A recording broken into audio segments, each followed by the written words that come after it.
A pergunta que eu tenho para vocês é o seguinte: qual o projeto, qual a diretriz que vocês dariam para a questão de segurança pública para resolver esse problema da criminalidade no Brasil? Eu acho que o Leonel queria sentar desse lado aqui pra ele já responder, já que ele tentou adiantar aqui a resposta. Mas eu acho que se a gente tá falando de segurança pública, a gente tem que falar do maior case de segurança pública do mundo hoje, que é El Salvador. Não adianta dar risada, porque os números provam isso. Era o país mais perigoso do mundo, né? Tinha uma taxa de homicídio de mais de 103 a cada 100 mil habitantes e foi reduzido em mais de 98, 99%. Deixa eu terminar aqui e depois você falar na sua vez. Tentou comparar El Salvador com nazismo, né? Esse é o nível da esquerda. Bom, mas pra eles também o Alckmin era nazista, né? Um tempo atrás. Então qualquer coisa vale a comparação com o nazismo. El Salvador fez uma receita que é simples. Eu tive inclusive a oportunidade de ir pra El Salvador 2 vezes, fiz uma pergunta pro presidente Bukele do que poderia ser aplicado do modelo salvadorenho no Brasil, e ele, em partes, ele me respondeu algo similar ao que você tentou adiantar, de que El Salvador é um país muito pequeno, de 6, 7 milhões de habitantes, né, mais de 1 milhão de pessoas saíram daquele país por causa da criminalidade, e que o Brasil ele tem que criar soluções próprias, mas isso não faz com que a gente, por exemplo, não possa olhar para o bom exemplo e para as boas medidas que foram feitas lá. Aqui no Brasil a gente tem uma taxa de resolução de homicídios de mais ou menos 30%, ou seja, 70% dos homicídios que ocorrem no Brasil, a gente sequer acha a pessoa que cometeu um homicídio. A média da OCDE é de 65% nesse número. A média em El Salvador de resolução de homicídio é de 98, 99%, ou seja, todo criminoso que comete um homicídio, ele é encontrado e ele é punido. Aqui no Brasil não. Ou seja, esse papo de que o Brasil tem uma grande população carcerária é uma balela, porque a maioria dos crimes do Brasil não são resolvidos. Então não tem como a gente falar que o Brasil tá indo no caminho certo, sendo que a maioria dos crimes a gente sequer acha o autor. Então como que o Brasil tem uma grande população carcerária? Pelo contrário, o Brasil tá faltando gente ser presa. E os números mostram isso. Então, o modelo salvadorenho sim é um modelo que a gente pode olhar as boas experiências e aplicar o que importa aqui no Brasil. E em agosto de 2025 você protocolou um projeto, PL 803/2025, sabe qual que é? Pose do Rodo. Programa Pose do Rodo, para egressos do sistema carcerário. Meu irmão, o Pose do Rodo, tá? Pra quem não sabe, né? O Pose do Rodo, quando ele entrou no presídio, ele colocou isso aqui, ó, no prontuário dele, ó, pessoal. Que ele é do Comando Vermelho, tá? Comando Vermelho, eu quero saber. Qual é a sua relação com o Comando Vermelho? Cara, obrigado pela pergunta. Obrigado. Eu precisava responder isso. Aliás, me acompanhe nas mídias sociais e entenda todas as minhas propostas em relação à defesa da disputa do moleque da favela com o crime organizado. Tudo que a gente tenta fazer é disputar de forma mais barata, de forma mais eficiente, o moleque do crime organizado, porque essa política punitivista de guerra, ela é ineficaz. Vamos por partes. Vamos lá. A primeira coisa que você, como um playboyzinho, almofadinha, independente se veio do subúrbio ou se não veio, não entende, é o seguinte, que conivência é diferente... Eu tô calmo pra caramba, só que eu tô olhando pra uma almofadinha que eu preciso recusar. Eu preciso recusar. A pergunta é simples, irmão. Para meu tempo aí que eu vou... Mas deixa eu te explicar uma coisa. Você vai ver dados da favela, todos corretos, você pode discutir favela, não tem problema. Mas que você não tá lá, e se você entender que a vida, ela é dura e a vida, ela é contraditória, aí quando você olhar no olho de um moleque de 13 anos, que ele tá em dúvida se vai entrar pro crime organizado ou não, você vai entender a diferença de quem vive na favela, como esse cara que mora na favela, a diferença de quem é conivente e quem é convivente com o crime organizado. Pra ser convivente, a gente não tem opção. Aí, o que acontece com o moleque da favela? O moleque, ele escuta, como eu escutei, funk proibidão. Eu acho o funk proibidão correto? Não acho correto. Acho que numa sociedade ideal não deveria existir funk proibidão. Só que tem um detalhe. O moleque que começa a cantar funk proibidão, como você falou, Menor do Chá, Urubuzinho, não sei pra onde, todo mundo que você falou aí, esse moleque que canta, ele não é bandido. Ele acaba cantando a própria realidade, uma realidade dura, contraditória. Aí a gente tem que sair desse falso moralismo de você e entender a realidade nua e crua como ela é. Aí ele começa a cantar. Aí o que a gente vira pra esse moleque e fala? A gente vira pra ele e fala que ele é bandido e tenta encarcerar ele, como o delegado fez com o Oruan. O Oruan não era bandido. Se tornou agora, infelizmente. Eu posso falar do Oruan aqui. A mesma coisa é o Pose do Rodo. Eu falo do Oruan, quem é o Oruan, sem falso moralismo nenhum aqui. Não, eu vou te falar quem é o Oruan, mas deixa eu só terminar aqui o raciocínio. Em 30 segundos eu termino e te passo aqui, ô Rafa. Vamos lá. Quem é o Pose do Rodo? O moleque saiu do crime. Saiu do crime e virou artista. Ele tem convivência, e sem hipocrisia nenhuma aqui, quem tá vivendo aqui, qualquer um que vive em favela sabe, não adianta rir, filhão. É isso que acontece. A gente acaba convivendo não porque a gente quer, porque a realidade nos impõe. Então, você conhece um cara que infelizmente entrou pro crime, sabe o que eu falo pra cada cara que eu conheci na minha infância e virou pro crime? Eu falo dentro da favela pra ele, meu irmão, meu sonho é que tu saia dessa porra, saia dessa merda, que isso não vai te dar vida. Aí você vira e fala que encarcerar ele, dá tiro na cara dele, coisa e tal, vai fazer ele sair do crime. Tu não entende nada de favela, os moleques tão cheios de ódio, cara. Os moleques já tem pena de morte, já existe pena de morte pra esse moleque. O moleque quando entra no crime com 13 anos de idade, ele já sabe que ele não vai passar dos 25. Tá bom. E ele não vai passar dos 25, ou seja, ele tem grande... Mesmo assim, ele tá cheio de ódio no coração e vai cometer o crime. E aí o que é a política de Estado que deve ser implementada? É chegar lá, gastar muito mais dinheiro punindo e cada vez enxugando mais gelo no escalonamento da guerra? Ou a gente gasta muito menos disputando esse moleque na base? A curto prazo, a médio prazo. Eu só fazer uma pergunta pra vocês. Vocês convivem em comunidade? Não, eu não moro em comunidade. Mas já morou, já conviveu, frequenta comunidade? Eu não vivo em comunidade, Você entra em comunidade, você convive próximo já conviveu próximo. O próprio Rio de Janeiro existe comunidades que são muito difíceis de convivência, existem outras que são mais fáceis, né? Mas assim, quem convive dentro de uma comunidade, é o que ele falou, não é conivente. A gente é obrigado a conviver com isso. É porque, cara, segurança pública não começa no camburão, ela começa na educação. Você pega esse mesmo jovem que hoje tá dentro de uma comunidade com uma arma na mão, esse mesmo jovem, se ele nascesse num país que fosse desenvolvido, ele não estaria com uma arma na mão. Vocês concordam comigo? Acho que vocês também concordam isso comigo, né? O problema que a esquerda defende é combater a estrutura. É a estrutura que torna esse indivíduo se tornar marginal da sociedade. É esse que é o problema. Porque o bandido hoje, ele não tem medo. O bandido hoje, ele não tem medo de aumentar a pena, ele tem medo de ser pego. E, inclusive, no Brasil, infelizmente, a lei da impunidade funciona. Pra começar, o bandido ele tem medo de aumento de pena, sim. É isso que mostra o estudo do Pérez Chiquida com gente que tava com detentos em São Paulo. Os caras falando que se a pena fosse mais alta, eles não teriam começado. Quando a pesquisa Quest, 87% das pessoas nas favelas apoiaram a mega operação que foi feita no Rio de Janeiro. Isso aí você não fala pras pessoas, tá? E aí depois ele disse aqui, o Oruan não era um bandido. Não, o Oruan era um santo, tá, pessoal? Era um santo que subia em cima do palco e fazia apologia ao Comando Vermelho, que pedia liberdade pro bandido do pai dele, Marcinho VP, líder da organização criminosa, né? E depois aqui também defendeu o Pose do Rodo. O Pose do Rodo não era. Ele saiu do crime. Ele tá preso por quê, ô Leonel? Ele tá preso por quê? Porque ele é um criminoso vagabundo e tá preso. Por isso, né? E sobre pena de morte, sabe pra quem existe pena de morte? Esse cara aqui, ó. Sabe quem é? Sabe quem é? Quem é esse cara? Sabe quem é? Eu não sei quem é Esse esse aqui é cara. o Tim mas Lopes. pode falar. Esse aqui é o Tim Lopes. Tim Lopes. Ele teve os olhos perfurados, ele foi colocado dentro de um pneu e botaram fogo nele. Quem mandou cometer esse crime foi o pai do Oruan, que inclusive você foi lá na tua audiência, lá na Câmara do Rio de Janeiro, você deu voz, advogado, a mãe, né, ô tadinho do... Eu queria saber, cara, se você, no dia 18 de agosto de 2025, a Esther Barroso Santos, ela foi espancada até a morte, né, pelo Bruno Silva Loureiro, né, que era o conhecido como coronel, né, chefe do Muquiço. Eu queria saber se você ia lá, se você foi lá chorar junto com essas pessoas que foram vítimas do crime organizado. Eu posso citar 1 milhão de casos aqui, ou se você só faz isso quando a polícia mata vagabundo faccionado que tava de metralhadora na mata, combatendo a polícia. Você fez do outro lado? Não, né? Você só faz pra esse lado, então por isso que a minha pergunta é que tu não respondeu, velho. Como que você só faz audiência pública pra homenagear vagabundo faccionado dentro da Câmara Municipal do Rio de Janeiro? Você já fez alguma coisa aqui pra vítima, pra gente que foi vítima do Comando Vermelho, das facções, do PCC? Não, você chama a gente que foi presa por apologia à facção criminosa pra falar do teu ladinho como se fosse inocente anjinho, cara. Vamos lá, meu ladinho, Pode ir, 3 minutos. o meu ladinho é o ladinho do trabalhador que quer acordar cedo, trabalhar, não ser assaltado, é digno, é honesto e ponto. E o meu lado é o lado daquele moleque que tá ali com uns 13, 14 anos de idade e tá intoxicado com a lógica da violência e esse moleque precisa ser disputado pra ele não entrar pro crime. Vamos lá, um por um, vamos refutando toda a besteira que você acabou de falar. Primeiro, 87% dos moradores de comunidade aprovam a guerra. Mentira. Sabe por que é mentira? Eu duvido. E todo mundo vai ver. Posso terminar? pesquisas mentem. Posso falar? Eu duvido você entrar em qualquer comunidade e conseguir uma pesquisa de opinião com o morador. Justamente por causa do crime organizado. Entendi. Qual é a chance de um morador de favela chegar lá e falou que aprova ou desaprova? Justamente por causa do crime organizado. Que a gente combate, que eu quero combater, eu quero o fim do Comando Vermelho, eu Eu quero não o fim sabia do que você era terceiro comando. negacionista, cara, de pesquisa. Cara, não é negacionista de pesquisa, é porque essa Não, pesquisa... é só quando convém, né? Essa pesquisa é falsa, ponto. Essa pesquisa é falsa, não adianta. E agora vamos lá. Quem é o Oruan, gente? É verdade, eu fiz uma audiência pública de MC não é bandido na Câmara Municipal. E chamou um monte de bandido. E aí, pra você poderia ser bandido. Naquela época, naquela circunstância, vamos lá. Quem é o Oruan? Pra começo de conversa. Sabe por que o Oruan não era bandido? Sabe por quê? Porque o Marcinho VP, pai dele, como um líder e um cara inteligente e usa a inteligência pro mal, ele nunca ia querer pro filho dele que ele virasse um criminoso. Então, se tem uma coisa... Tanto é que o Oruan foi estudar. O Oruan, Ele é super letrado, né? Beleza? Aí o que acontece? O próprio pai do Oruan, que é bandido, sim, coisa e tal, não deixava o Oruan se envolver no crime organizado. Quem a gente favela sabe. Agora, existe convivência. Sempre existiu. A gente não nega isso. Existe convivência. Eu, enquanto agente público, vereador do Rio de Janeiro, seguindo os meus princípios, como eu falei, segurança pública não é problema, é consequência do problema, da desigualdade, da falta de educação, da falta de cultura, do sistema hiperverso e etc. A segurança, ela é consequência. Eu, enquanto vereador, estimulo a disputa. Eu queria, naquele momento, disputar esses MCs justamente para que eles não sejam jogados na criminalidade, como fez o próprio sistema perverso com o delegado, imputando provas sem legitimidade para o Oruan, como a questão do Pose do Rodo, eu falo depois. Posso concluir? Pode. Então, e aí o que aconteceu com o Oruan? Hoje, ele pode ser considerado um criminoso? Sim, ele pode ser considerado um criminoso, porque ele está foragido da justiça, isso é crime. Eu concordo com isso, Só que ele tá muito por conta, a verdade seja dita, que o próprio sistema, que não gosta de preto, não gosta de pobre, tem nojinho, como mamãe falei, tem nojinho do vendedor de batata do Ceasa, tem nojinho dessa galera, tentou empurrar pra ele, imputando provas e etc, o crime pra ele. Assim ele acabou sendo preso uma vez, a primeira vez injustamente, a partir da segunda vez, Vamos lá, meu. ele acabou de fato virando criminoso. O Renato, ele falou sobre El Salvador, né? Que é um modelo que vocês gostariam de adotar para o Brasil, só que nós não temos presídios para tal, né? Vocês falou para construir presídios, né? Vamos construir presídios. Beleza. Só que você também falou, Renato, sobre botar os próprios presos para trabalhar, né? Só que no Brasil, o trabalho forçado ele é proibido. Ele é proibido. Como é que você vai fazer um preso trabalhar de maneira que, se ele não quiser, como é que você vai forçar ele a trabalhar? Essa é a minha pergunta para você.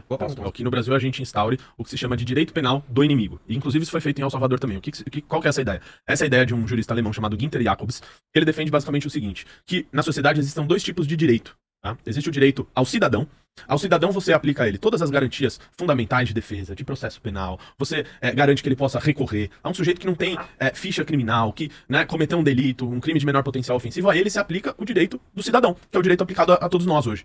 Agora, ao membro de facção, Ao cara que é do PCC, do Comando Vermelho, a ele se aplica o direito penal do inimigo. E a partir desse momento, você tem um julgamento mais rápido, tá? Alguns autores chamam de direito penal de terceira velocidade. O que a gente tem hoje no Brasil é o direito penal de primeira velocidade. Ou seja, seria um direito penal mais rápido, onde você tem um processo de julgamento mais rápido e você faz o acúmulo de penas. Por quê? Um membro de facção criminosa, ele necessariamente já participa de diversos crimes que são cometidos pela facção criminosa, né? Então, uma facção, ela, no caso de El Salvador, ela pratica compulsoriamente, diariamente, diuturnamente, a extorsão. Lá era a principal atividade do crime organizado. Eles participam de homicídios, eles participam de sequestro do território salvadorenho, do território brasileiro. Enfim, eles estão envoltos numa gama de crimes que quando você vai fazer um julgamento de um membro da facção, ele necessariamente responde por aqueles crimes da agremiação que ele pertence. E você cria um direito mais rápido de você identificar quem são esses membros de facção criminosa. Lá em El Salvador, o que acontecia? O criminoso de facção, ele fazia tatuagem no rosto. Ele colocava na testa dele, Barrio 18, Mara Salvatrucha 13, que são as duas principais organizações criminosas. Aqui no Brasil tem isso também.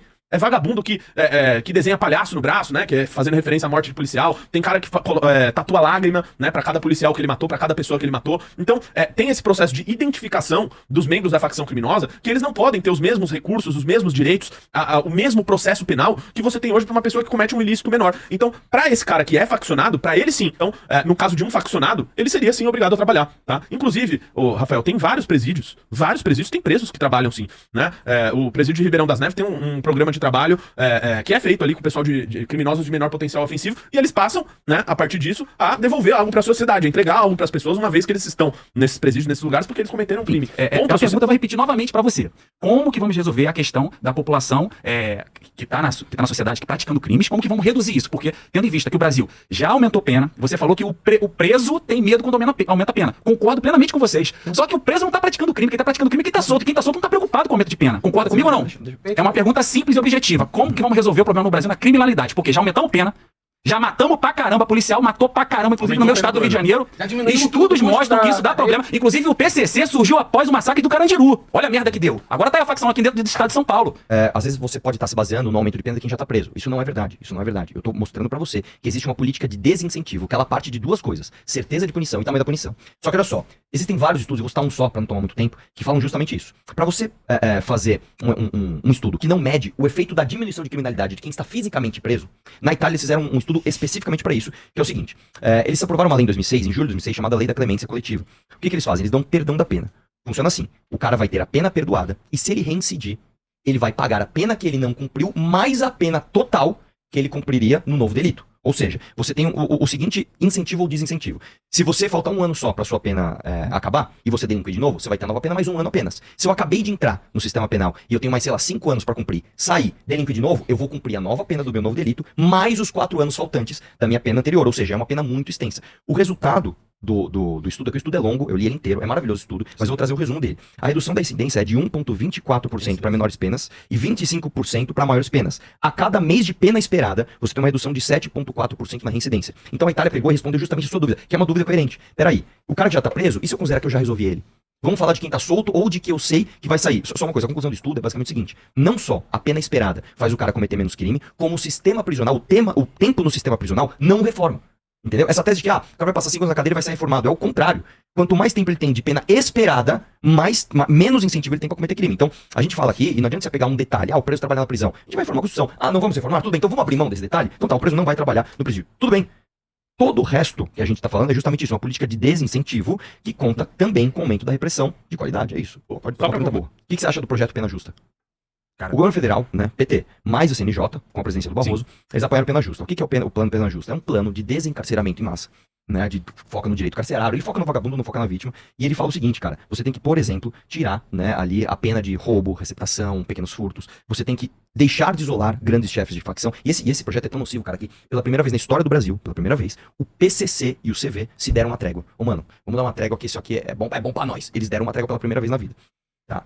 E o lance é o seguinte, cara: o que a gente vê são ligações diretas do governo do PT, inclusive com a articulação desse plano. O Lewandowski recebeu a ONG Pacto Social Carcerário em São Paulo, né, em janeiro de 25, que foi a ONG, inclusive, responsável pelo documentário O Grito, que o diretor, o Rodrigo Gianetto, ele foi pra Europa com passagem paga pelo PCC. Ele mesmo disse: realmente eu fui pra Europa com passagem paga pelo PCC. O que eu tô dizendo é que o estuprador não pode nem existir. Agora, o Pena Justa, ele não é exatamente dessa forma que você colocou. O Pena Justa, ele não visa isso, cara. Não. Eu não falei que exatamente ele não visa isso. Ele tem uma linha que olha só, o que a gente tá isso. falando aqui exatamente desde o início do assunto, que a esquerda defende? A segurança não começa no camburão, ela começa na educação. Sabe uma das medidas do Pena Justa? É pegar esses pequeno furto, que praticou pequeno furto, em vez de botar esse cara detido, é você aplicar medidas socioeducativas pra colocar ele pra trabalhar dentro de uma comunidade. Exatamente. É isso, O que eu falei, cara. Então, É exatamente mas você é contra o que isso? eu falei. Mas você é contra isso? Lógico que eu sou contra isso. Agora eu te cara. pergunto, mas se botar ele dentro de um presídio, ele vai sair de lá melhor ou pior? Então, o que eu tô falando é, aí eu tenho uma opinião, eu vou professar minha opinião. Eu sou contra isso. Porque, sim, cara, a certeza da impunidade faz com que o cara comer pequenos furtos e ele seja usado, seja aliciado justamente por outras pessoas maiores que vão usar, inclusive, esse Sim, pequeno furto pra exatamente. fortalecer a Você bota um jovem de 18 anos, que ele praticou um roubo na região dele, roubou um celular de alguém. Ele tá errado, tem que ser preso, tem que ser punido, ninguém é contra isso. Só que o problema é quando você pega esse garoto e bota ele dentro de um bangu, dentro de um presídio penitenciário, esse garoto ele não sai de lá só com aquele pensamento que ele tinha, ele sai pior.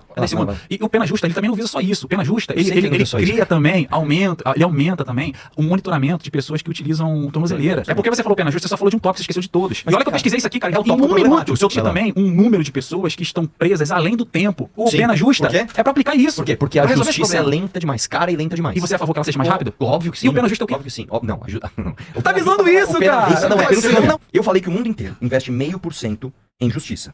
E o Brasil investe 1,6% em justiça do PIB. Conclui-se de. Conclui-se que. Você Conclui-se que. Não eu. Uma conclusão factual, Conclui-se. irmão. As pessoas que ouvem essa afirmação concluem que o Brasil investe muito ou pouco em justiça. Essa é a minha pergunta, vai. Depende. É uma pergunta simples. Uma pessoa fala aqui.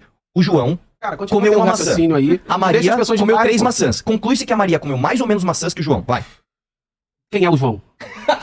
Quem é o João, filhão? Ô, mas- Porque se você estiver comparando um país, quais são esses países? Me fala quais são os países. Mano, é porcentagem Me do fala PIB, quais são os mano. países. É porcentagem do Me PIB, fala quais são os brother. países que O tem mundo meio por desenvolvido, cento. Suécia, Noruega, Itália. Tem certeza qual é a da Noruega? Cara, Qual é a da deixa eu falar Noruega? Da uma Noruega com coisa. certeza gastou menos Calma. porque Deixa eu tirar fez uma um base da processo. porcentagem. Ah, pelo amor de Deus. Se eu tenho 100 maçãs e eu vou gastar 10% de maçãs, eu vou gastar 10. Se eu tenho 50 maçãs e eu vou gastar 10% de maçãs, eu vou gastar 5.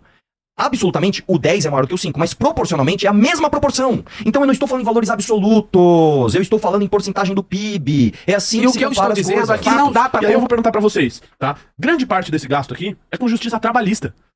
Com justiça trabalhista. Que, não sei se o Leonel sabe, né? Basicamente é impossível alguém que é empregador ganhar alguma causa na justiça trabalhista. Entendi. Então, vocês falam sobre justiça trabalhista. Vamos acabar com direitos trabalhistas, é isso? Essa é a Não, proposta. não, Uma coisa, gente, todo- outra coisa, outra Rafael, coisa. É uma todos pergunta os, não, básica. é que todos os países do O mundo, problema é- eles têm deixa aí. direitos trabalhistas, mas nem todos têm justiça trabalhista, né? É desse problema na questão da justiça trabalhista. Fala pra gente.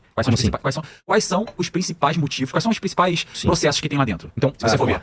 o problema da justiça brasileira da justiça trabalhista brasileira é o seguinte, ela é tomada por ideologia. Nós temos uma justiça onde você tem, por exemplo, ministros das mais altas cortes, né, da justiça trabalhista escrevendo livros de como usar a justiça trabalhista para fazer justiça social fora das 4 linhas das leis trabalhistas, né? Eu tô falando aqui do livro do Sotomayor, por exemplo, que é professor da USP, um dos homens mais respeitados na justiça trabalhista do Brasil. Então nós temos as decisões das mais diversas, eu tenho alguns exemplos aqui, mas vai tomar muito teu tempo. Então, a meu ver, a justiça trabalhista tem esse problema, que é uma cadência ideológica por um lado, né? Não a letra da lei, mas a letra da justiça social da cabeça de cada juiz. São patrões que não pagaram 13º, não pagaram direito a Não, férias. Não, Se você for pesquisar, se você for pesquisar, não? Não, isso, calma, isso é verdade. Não, Isso é um motivo que muito advogado trabalhista vai lá e Não. diz, né? Que não teve o pagamento. Isso é verdade. Se você der um Google aí e pesquisar, se você pesquisar quais são as principais causas É verdade, de isso é processo na verdade, isso é justiça verdade. trabalhista, é justamente de Isso é patrões verdade. que não pagaram o Eu básico concordo com você, mas do eu vou te falar uma trabalhador. coisa, ó, deixa eu te falar uma parada. Quando a gente pega, por exemplo, a lei penal, você não pode matar as pessoas. Por que que existe a lei penal? Pra maioria? Não, pra exceção. O problema da justiça trabalhista é pra exceção. Então vamos lá, nós temos uma exceção de pessoas que não pagam os direitos, que não cumprem com as suas obrigações e esses têm que sentir o peso da lei. O problema é, São as principais causas. dentro da justiça trabalhista, você tem inúmeros casos, e eu posso trazer alguns concretos pra você, de injustiças absurdas e se apega aonde? Olha, mas a justiça trabalhista tá fazendo o patrão que não paga salário pagar, beleza? Só que isso não justifica outros erros que eu quero trazer aqui, mas eu quero trazer com mais tempo. Eu tava dizendo exatamente que, ok, nós gastamos mais em justiça, por que mesmo?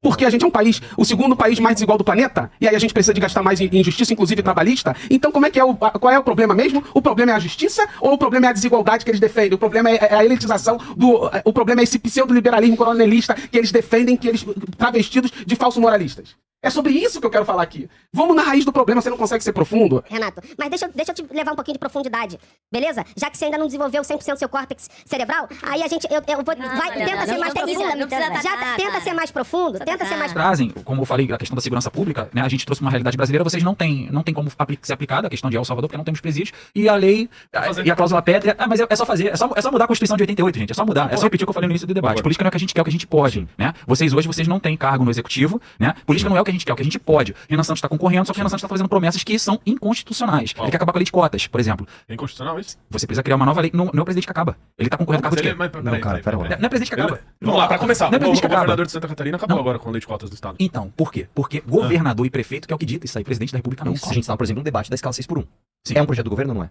É um projeto do governo. A PEC Foi sequer, né? sequer... Foi pro governo. Não, mas independente do mérito. O que eu tô falando é o seguinte, a PEC sequer é sancionada ou vetada pelo presidente, mas o presidente tem muita influência nisso. É óbvio que sim. Ele pode pedir É a mesma coisa, por exemplo, a nossa crítica ao Bolsonaro, por exemplo, sobre a PEC de prisão após segunda instância, que isso também é um projeto nosso que a gente concorda. A gente acha que após o julgamento em segunda instância, a pessoa tem que ser presa. Independente do mérito, você concorda ou discorda, a gente criticou o Bolsonaro, porque o Bolsonaro, sendo presidente da República, mesmo isso sendo uma PEC, ele não pôs a base dele, nem os líderes de governo, para articular isso. Gente, qual que é o mérito da questão aqui? Mesmo que você trate de algo que não é diretamente uma ação do presidente que vai mudar aquilo, a influência do presidente, tanto do presidente para com os governadores e prefeitos, quanto para os deputados e senadores da sua própria base e do centrão também, às vezes por meio de emendas, às vezes por meio de convencimento puro e simples, ela é gigante. Sim, porque a promessa dele disse que vai aplicar isso, só que nem ele que aplica. É isso que é o problema. Mas, O Renan Santos- Tem não. questões Tá no e projeto questões dele de tem campanha. questões e questões de Renan cota. Santos. Cotas em serviço público federal, ele pode acabar simplesmente por decreto. Sim. Isso aí Essa é sim, uma. concordo. Mas mais do que isso, ele pode implementar, através da sua influência, força política, etc., políticas que não são ele diretamente que faz. Isso tá dentro do escopo. Eu entendi a tua crítica, só que a tua crítica ela é facilmente driblada, falando o seguinte, não, ele vai trabalhar para tal. Porque eu poderia criticar outros governos que fizeram coisas assim nesse sentido, falar, você não podia fazer porque você não... Não, cara, pô, o cara tomou pra si a responsabilidade e fez, e beleza. O governo Lula meteu um golaço. Meteu um golaço na política dos impostos agora com a guerra do Irã. O governo Lula, ele simplesmente, enquanto que o aumento da gasolina nos Estados Unidos chegou a batendo na casa dos 50%, aqui a gente chega a 7,5% no máximo, tendo em vista que a política de isenção fiscal que o Lula colocou e a política da Petrobras, que ainda tem controle estatal, e na bomba de gasolina, a Petrobras, ela diminuiu de 2019 para cá, na bomba de gasolina, saindo da Petrobras, o preço da gasolina diminuiu 27%. Apesar disso, a gente teve um aumento de 7,5%, tendo em vista que a privatização da BR Distribuidora, feita pelo governo Bolsonaro, que é a cópia idêntica, nesse ponto eu diverjo rapidinho de você, Rafa. O governo Bolsonaro, por conta da privatização da BR Distribuidora, a gente ainda teve, a gente teve aumento de 7,5% na bomba, que ainda assim é bem menor do que o resto do planeta. Ou seja, como é que vocês podem, essa é a pergunta, como é que vocês podem ter a pachorra de defender as privatizações, inclusive da Petrobras, inclusive da BR, se hoje a gente está com a inflação controlada, graças à política econômica da isenção de impostos, inclusive, e da Petrobras do governo Lula? Funciona assim, ó. O Brasil, ele explora o petróleo, que é basicamente você pra tirar o petróleo do chão. Né? Isso tem um custo, né? Aqui no Brasil, pouco do petróleo é explorado por outras empresas que não a Petrobras. Se não me engano, acho que 92% de todo o petróleo explorado no Brasil é pela Petrobras, e quem explora de fora, por exemplo, a Statoil, lá na região nordeste do Brasil, paga royalty, né? Inclusive tem briga de royalty, que é aquele negócio da Carmen Lúcia, que ela travou por 13 anos esse processo. Enfim, vou falar mais devagar. Você explora o petróleo, esse petróleo tem um custo. Essa exploração de petróleo, ela precisa, até o terceiro nível de serviço, ser por empresas brasileiras. Isso se chama conteúdo nacional. Você não pode, por exemplo, comprar borracha, que vai fazer a mangueira, que vai fazer a plataforma de petróleo de outro lugar. Você tem sempre que estar preso a uma empresa brasileira, o que por si só já nos deixa menos competitivos na exploração de petróleo. Só que o nosso petróleo, ele é muito bom. Nós temos petróleo, por exemplo, do pré-sal, que é muito bom. Esse é o primeiro gargalo na exploração. Segundo gargalo que nós temos é no refino. O maior gargalo do Brasil em termos de combustíveis é refino. A gente teve um modelo de uma refinaria por estado lá atrás. A tecnologia das refinarias não acompanhou a tecnologia da exploração, e petróleo não é tudo igual, tá? O Sérgio já esteve aqui várias vezes, já explicou. Dependendo do petróleo, você precisa de uma refinaria específica para aquele petróleo. Por isso, inclusive, a gente precisa trocar petróleo com o resto do mundo. Aqui é aquela briga que a gente pode concordar ou discordar da paridade internacional de preços, porque você precisa trocar petróleo brasileiro com petróleo de outros lugares do mundo, tá? Porque a gente precisa refinar petróleos específicos que a gente não consegue. Beleza, esse é o segundo gargalo. Nós temos um terceiro gigantesco gargalo de preço na bomba, que é o sindicato dos patrões, donos de postos de gasolina. Não é sindicato de frentista, sindicato de patrão, que não deixa você ter, por exemplo, bomba de autoatendimento. Então, com estes gargalos, nós temos um problema na metade do preço do combustível, porque isso tudo se diz da exploração do petróleo, do refino, da distribuição e do serviço até ele chegar no tanque do seu combustível. A outra metade do preço do petróleo, da gasolina, do diesel que você vai comprar no posto de gasolina, é imposto. E aí eu posso jogar o que eu quiser nesse balde. Eu posso falar o alto custo da justiça, a corrupção, a ineficiência, as emendas, etc. Então, o custo do petróleo, para ele sair do chão, ser distribuído e virar produto final no tanque do seu carro, ele sofre diversos gargalos operacionais, e ele tem um peso gigantesco de 50% de impostos. Eu faço a conta sem perguntar, é 100%. Você paga R$1 de gasolina, mais R$1 de imposto. Dentre esses impostos, a maior parte deles é estadual, que é ICMS, e tem ali alguns impostos federais. Então, é uma injustiça tremenda. E é numericamente inviável você dizer que o preço da gasolina na bomba é caro demais por causa das distribuidoras. Não é. É um dos problemas. Nós não temos concorrência aqui. Nós temos pouquíssimas distribuidoras de petróleo. Agora, quem dera esse fosse o principal problema, tá? Eu não discordo de você que isso é um problema. Mas isso é o menor dos problemas, beleza? Ainda sobre um lado. Manda bala. A minha pergunta é simples, cara. E não é lacração. Eu tô falando de boa Sim. com você. Você acha que 13º é um salário a mais? Sim. E não é eu que falo, né? Não é um salário a Não mais. sou eu que falo. Então, vamos lá. Passa pra ele aqui. O 13º seria um 12avos, como afirmado pelo próprio Arthur Duval, se o salário mínimo fosse criado na mesma época em que foi criado o 13º. O 13º ele é criado 20 e poucos anos depois, 20 anos depois. Então o que acontece? Imagina hoje, nós temos o 13º salário. Imagina hoje sendo criado um 14º salário. Seria um 12º sendo retirado do nosso salário? Não. Não tem sentido. Seria um 14º salário de fato. Assim também foi naquela época, né? Que foi no período militar, que eles criaram também o fundo de garantia, porque eles substituíram uma lei, que é a lei de estabilidade para quem tinha carteira assinada por mais de 10 anos, né? Não sei se você sabe disso. Então. Claro. O período militar... 1976. Não, 66. 76? O fundo de garantia foi 76, 66. Tá. Eu acho que foi 76. Eu acho que foi 66, mas enfim. Não, mas tudo bem, isso é besteira. O que acontece? O fundo de garantia, quando foi criado, foi para substituir uma garantia que o trabalhador CLT tinha de 10 anos de trabalho. Ele tinha uma estabilidade, ele não podia mais ser mandado embora. Ele virava tipo um funcionário público de carreira. Aí o período militar acabou com essa lei e criou o fundo de garantia, dando 40%. O problema é o seguinte, cara. Eu vejo em alguns debates de vocês batendo muito na questão da CLT. Só que, se você for olhar, o funcionário custa R$ 1.621 para a empresa, mas eu gasto R$ 3.000 com ele. Esses R$ 3.000, se você for ver, quase que tudo vai para o funcionário. 13º vai para o funcionário? Vai para o funcionário. Fundo de garantia vai para o funcionário? Vai para o funcionário, numa conta da Caixa que é especial. 40% sobre multa vai para o funcionário. Férias vai para o funcionário. Então, assim, tudo vai pro funcionário. Então, quando vocês falam assim, eu já vi vocês defendendo sobre trabalhar por hora, né? Vocês ainda defendem essa pauta? Porque agora tem que perguntar porque vocês mudaram. Sim, né? sim. Não, essa já faz tempo. Vocês mudaram, tem. Mas, depois Antes de chegar nessa coisa do 13º, direitos trabalhistas, que nada mais é do que isso, é esse o debate central que a gente precisa ter. O Arthur e o Renato rodearam na pergunta. Falaram que concordaram em parte com o que a gente colocou, então só faltou eles darem um braço a torcer e falarem duas coisas. Primeiro, foi um erro privatizar a BR Distribuidora, e bom, se o MBL fez essa meia culpa, não bom. acho que foi. Segundo, dar o braço a torcer na política de combustível do presidente Lula, que tirou muita onda com a Haddad, coisa e tal, que apesar da privatização da BR, conseguiu ainda, através da Petrobras, diminuir o preço da gasolina e coisa e tal, e mesmo com o gargalo, que pode ou não ter na cadeia de distribuição, a gente conseguiu que aqui no Brasil o impacto do aumento da guerra do Irã fosse bem menor. Então, seja honesto e tenha compostura e fale, o governo Lula acertou. E aí, sobre essa coisa do 13º, cara, essa discussão é mais velha que nossa avó. O empresário não vai, enquanto não tiver direito, o empresário não repassa para o trabalhador, e ponto. Você tem que aumentar o direito. A prova maior disso é que a política de aumento do salário mínimo do governo Lula, ela incidiu, aí sim, numa injeção de consumo e aumentou a produção. Não é essa lógica de diminuir imposto, porque essa lógica é uma lógica mentirosa, como se isso fosse resolver o problema da nossa economia. Sabe qual é o problema da nossa economia? Falta de escoamento de produção, falta de qualificação profissional e de fato, a burocratização para o pequeno, porque o grande usa o Estado, usa o Estado para ter um monopólio no mercado, e esmagar o grande usa o Estado e esmaga o pequeno. Então você, que abriu o teu negócio de uma pizzaria no teu bairro, entenda uma coisa, você não faliu, não foi por causa do Estado, não foi por causa do direito trabalhista. Você faliu porque a gente é um país desigual, e quanto mais liberalismo a gente implementar sem proteção, sem planejamento do Estado, mais você vai ter dificuldade de vender seu produto. E aí sabe o que acontece? O dono da pizzaria, muitas das vezes ele fecha a porta. Sabe por que ele não fecha por causa do direito trabalhista? Sabe por que ele não fecha? Sabe tanto é verdade que ele não fecha por causa de imposto? Ele não fecha, sabe por quê? Porque ele para de pagar imposto, de pagar direito trabalhista, e mesmo assim fecha por conta da concorrência, por conta do grande que esmaga. É aí que a gente precisa resolver o problema na raiz. Mas aí, pô. Deixa eu voltar aqui pra você. Então, quiser. a minha pergunta pra você é uma pergunta honesta. Qual é a sua crítica a essa proposta, por exemplo, da gente pegar... Tem uma galera que acha que tem que fazer a poupança compulsória, mas a gente investir em outras coisas que não um programa habitacional, que é só habitacional do governo. Essa é a minha pergunta honesta pra você. Então, eu vou falar como pré-candidato a deputado federal, como pré-candidato. Esse tipo de proposta, eu já até falei isso internamente, que propostas boas que vierem para a minha mão, independente de ser oposição, eu vou votar a favor. Eu vou votar a favor. Independente, mas foi fulano, é nosso... Eu vou votar a favor. Eu já deixei isso claro. Porque essa proposta não é ruim. Eu preciso só analisar ela, estudar um pouco sobre ela pra entender. Claro, porque os efeitos colaterais, né?